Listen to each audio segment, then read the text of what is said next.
Evening, guys. I just wanted to go on.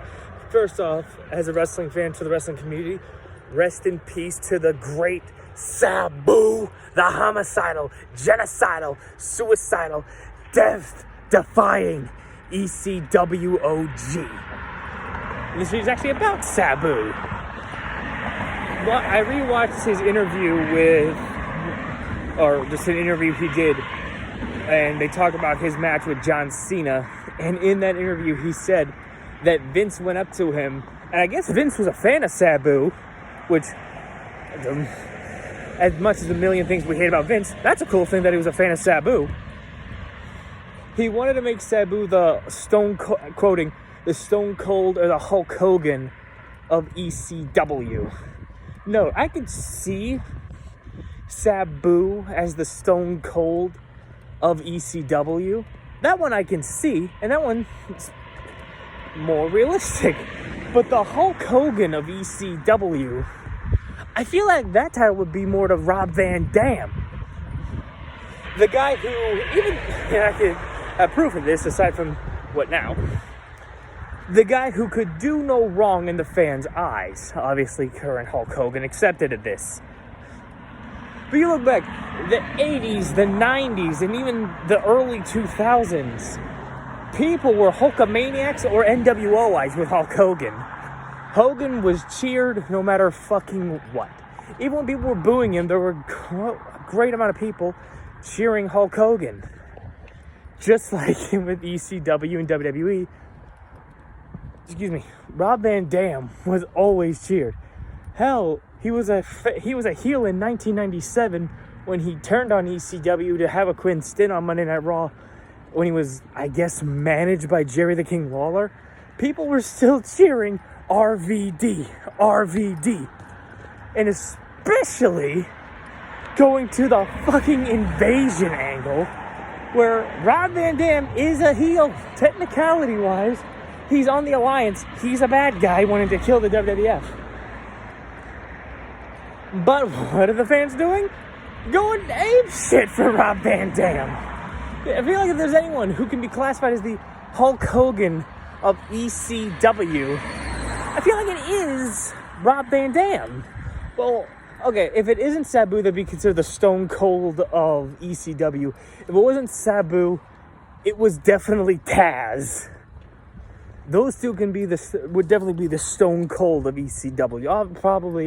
I'm positive when I post this, I'll get people saying, no, you're forgetting about this guy, or this guy would be insert name here, fucking shit like that. And even then, ECW's been because SABU passed away, ECW's been a main thing people have been talking about, at least for me on my For You page on TikTok. So, and one of the questions that actually kind of hard for me to answer, and I wanted to share it with you guys, my ECW Mount Rushmore. The first three are very easy for me. SABU, and not just because he passed away. When I think ECW, I do think SABU. SABU, Rob Van Dam, and Tommy Dreamer. But then there's the fourth option I have to make. Which, okay, I have it between at the least 2 or 3 guys. Sandman, Raven, and Taz. I say Sandman because he wasn't the strongest wrestler compared to Dreamer, Van Dam, or SABU, but no one got a crowd electric with ECW like the Sandman did, man. Hell, here's a fourth option. You can put fucking Terry Funk, that middle-aged and crazy motherfucker. There were too many. That's the thing, and I'll say, I'm just gonna call this a talk about ECW. There's people I disrespect about ECW.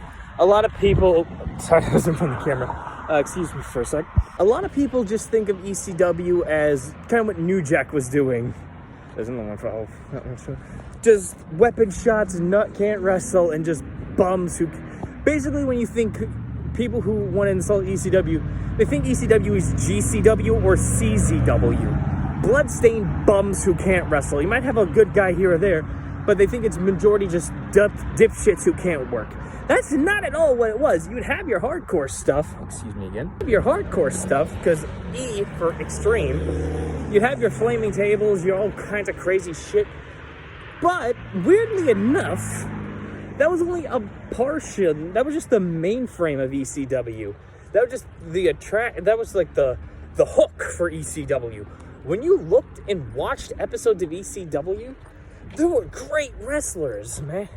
For a quick stint, they had Jericho. The Pitbulls were very good at wrestling. Raven, who wasn't exactly an extreme guy, he was a very much wrestler. Dreamer mixed the good stuff of it. Same with Rob Van Dam. Not as much Sabu. It's Shane Douglas, Taz, Eddie Guerrero, Chris Benoit okay. I say this when it comes to Benoit. What he did ruined his legacy.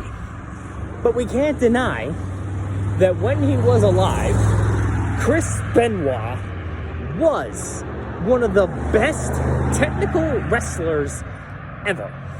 Whether it was WCW, ECW, or the WWE. Benoit was one of the best. It's a shame to what he did. Going back. When it comes to wrestlers, you also had La Parka, the original La Parka. Psychosis. Rey Mysterio Jr. Conan. Chris fucking Jericho. They had wrestlers. They just like to do the extreme shit. And even then, you look at ECW, even in their peak of 1997 to 1999, nothing compares to the stupid shit GCW will fucking do. Or those indie fucking ECW wannabes that take it, this is what I think about when I compare ECW to indie dumbasses. ECW had a good fucking balance of extreme psychopaths and wrestlers. Meanwhile, indie shit like GCW and CZ, I don't know much about CZW. I don't know if they've ever closed their goddamn doors. But GCW and indie shit, there's no wrestling. It's maybe 5% wrestling. 95%, I'm gonna hit you with a sledgehammer with barbed wire. I'm gonna light it on fire. Then I'm gonna take a cinder block, a real cinder block, and lay it with glass and barbed wire, and we're gonna do this stupid shit. I hate it. I hate it. I hate it. I will say, kind of like this.